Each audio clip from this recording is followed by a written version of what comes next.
Hello dear student, very good day to all of you. We will start our day with the COVID pledge, that is I, Reena Verma, commit to be vigilant and bear in mind at all times the risk to myself and my colleagues from COVID-19. I promise to take all necessary precautions that prevent the spread of this deadly virus. I promise to follow and encourage others to follow key COVID appropriate behaviors, to always wear a mask, face cover, especially when in public places, to maintain a minimum distance of 6 feet from others, to wash my hand frequently and thoroughly with soap and water. Together we will win this fight against COVID-19. I hope all of you are staying home, stay away from this chronic disease and watching the instructions given by your parents and teachers, such as keeping social distance whenever you go out in public and with wearing mask and washing your hand gradually and regular interval of time whenever you go outside or came from outside.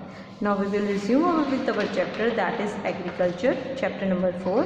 In this we were doing the intensive farming. Now what is intensive farming? Intensive farming can be both commercial or subsistence depending upon its purpose.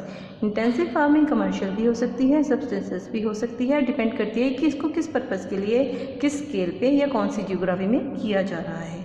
Intensive farming generally take up fairly small area of land. Intensive farming के लिए एक छोटा area चाहिए, पर उनका M जो होता है उस छोटे एरिया से बहुत ज़्यादा हाई इनपुट लेने का होता है, और इसमें जो इनपुट होते हैं कैपिटल एंड लेबर के वो बहुत ज़्यादा होते हैं. Produce high output for each unit of land and relatively low output पर वर्कर. इसकी जो आउटपुट अकॉर्डिंग टू लैंड होते हैं वो बहुत हाई होती है, जबकि आउटपुट पर वर्कर है वो लो होती है. These farm use machines and new technologies to become efficient and cost effective as possible. ये जो फार्म है मशीन्स और नई टेक्नोलॉजीज़ का इस्तेमाल करते हैं ताकि वो एफिशिएंट और कम कॉस्ट पे अपनी प्रोडक्शन को कर सकें. These farms use machines and new technology to become as efficient and cost effective possible. Cost effective and efficient बनने के लिए ये न्यू मशीन्स एंड टेक्नोलॉजीज़ का इस्तेमाल करते हैं. The farmer use hybrid seed. Hybrid seeds जो जेनेटिकली इम्प्रूव किए गए होते हैं. Plenty of fertiliser and pesticide to maximise the yield. When done are very small scale it may be refer to as intensive subsistence farming. जब इसको बहुत छोटे scale पे किया जाता है तब उसको इंटेंसिव सब्सिस्टेंस फार्मिंग कह सकते हैं. A small area of land is cultivated using simple tools and more labour. छोटे से एरिया को ज़्यादा लेबर के साथ कल्टिवेट किया जाता है और मोस्ट ऑफ द आउटपुट है जो लोकली कंज्यूम कर लिया जाता है, और बाकी का जो प्रोड्यूस होता है वो बाकी चीज़ों के लिए एक्सचेंज सिस्टम में दे दिया जाता है.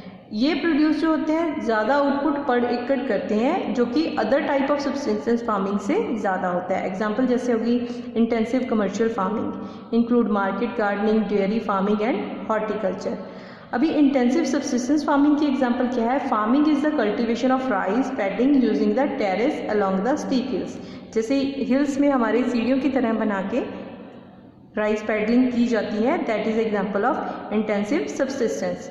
दिस टाइप ऑफ फार्मिंग कहाँ पे प्रैक्टिस की जाती है? China, Korea, India, Japan, Pakistan and Sri Lanka में, and the great part of continental south east Asia and part of insular south east Asia. यानी कि मोस्टली एशियाटिक कॉन्टिनेंट में ही इस तरह की फार्मिंग को किया जाता है. Now what is extensive farming? Extensive farming where relatively small amount of agriculture produce is obtained per hectare of land, so such farm tend to cover large area of land. Extensive farming कौन सी होती है? जिसमें बहुत कम amount agriculture के produce की जाती है but land का यूज़ बहुत बड़े लेवल पे होता है. It can be both arable and pastoral nature. ये अरेबल एंड पेस्टरल दोनों नेचर की हो सकती है, and is directly opposite of intensive farming. अभी इंटेंसिव फार्मिंग में कम लैंड के ऊपर ज़्यादा आउटपुट डाल के ज़्यादा क्रॉप ली जाती है, जबकि एक्सटेंसिव फार्मिंग में ज़्यादा लैंड का यूज़ किया जाता है और इनपुट जो है वो कम होते हैं. इंटेंसिव एंड जो कि intensive farming mostly commercial purpose के लिए होती है. The farms are large in comparison to money injected into them and labour use. Farm जो होते हैं काफ़ी बड़े लेवल पे होते हैं. It is practised on a large scale in farm measuring 100 of hectares. और ये उन फार्म्स में की जाती है जो कि अपनी मेजरमेंट में 100 ऑफ हेक्टेयर्स के होते हैं. Following are some salient feature of extensive commercial farming. It is practiced in the area of low population where plenty of land is available and yield depend primarily on natural fertile of soil, terrain, climate and availability of water. ये mostly जहाँ वहाँ पे practice use की जाती है जहाँ पे population कम होती है, यानी कि फूड ग्रेन्स की नीड कम होती है और नेचुरल सोर्सेज जैसे soil, terrain, climate and availability of water को ही यूज़ किया जाता है इरीगेशन के लिए या एग्रीकल्चर के लिए. It is implemented for single cash crop और लाइव स्टॉक प्रोडक्शन. इसका इस्तेमाल सिर्फ सिंगल क्रॉप या लाइव स्टॉक प्रोडक्शन के लिए किया जाता है. यूज़ ऑफ हेवी मशीनरी जैसे tractor, sprayer, field cultivator, combine etcetera are compensated for human labour. और ह्यूमन लेबर को कम करने के लिए ट्रैक्टर हो गए, स्प्रेयर हो गई या कंबाइन को यूज़ करते हैं हार्वेस्टिंग के लिए. It is supplemented by high quality scientific research directed towards the increasing yield and revenue. The cattle ranches of Central Australia are the good example of extensive commercial farming. आप सभी ने देखा होगा TVs में Australia में है जो बड़ी बड़ी वैलीज होती हैं या मेडोज होती हैं, वहाँ पे बड़े बड़े फार्म्स बनाए होते हैं for cattle rearing and are responsible for thousands of acre of farmland, जो कि thousands of acre of farmland को यूज़ करते हैं. In areas like Murray Darling basin and extensive commercial farming involve large scale cultivation of wheat, barley, oil seeds and other food grains. जैसे कि मरे darling की यहाँ पे इन्होंने एग्जांपल दी है, वहाँ पे wheat, barley, oil seed and other food grains की प्रोडक्शन की जाती है. Now there is extensive subsistence farming. We did extensive commercial farming. This is extensive subsistence farming. Extensive subsistence farming is one of on the wane. Currently least developed countries are one that still use this technique. आज के time में जो सबसे कम grow हुई भी country है, यानी कि जो बहुत कम डेवलप्ड हैं, वो एक्सटेंसिव सब्सिस्टेंस फार्मिंग का इस्तेमाल करती हैं.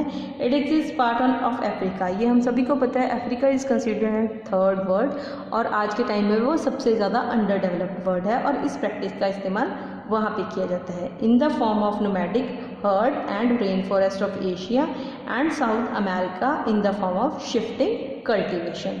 नाउ फार्मिंग टाइप, इसके लेवल ऑफ डेवलप हंटर्स, पहले हंटर्स एंड कलेक्टर्स थे, वो एक्सटेंसिव थे. Then shift cultivating and nomadic herding, ये दोनों एक्सटेंसिव हो गए. फिर इससे कलेक्टिव्स हो गए, कम्यून्स हो गए, देन इंटेंसिव हो गए, जबकि नोमैडिक हर्टिंग से सीधे पेस्टोरल रेंचेस में आ गए.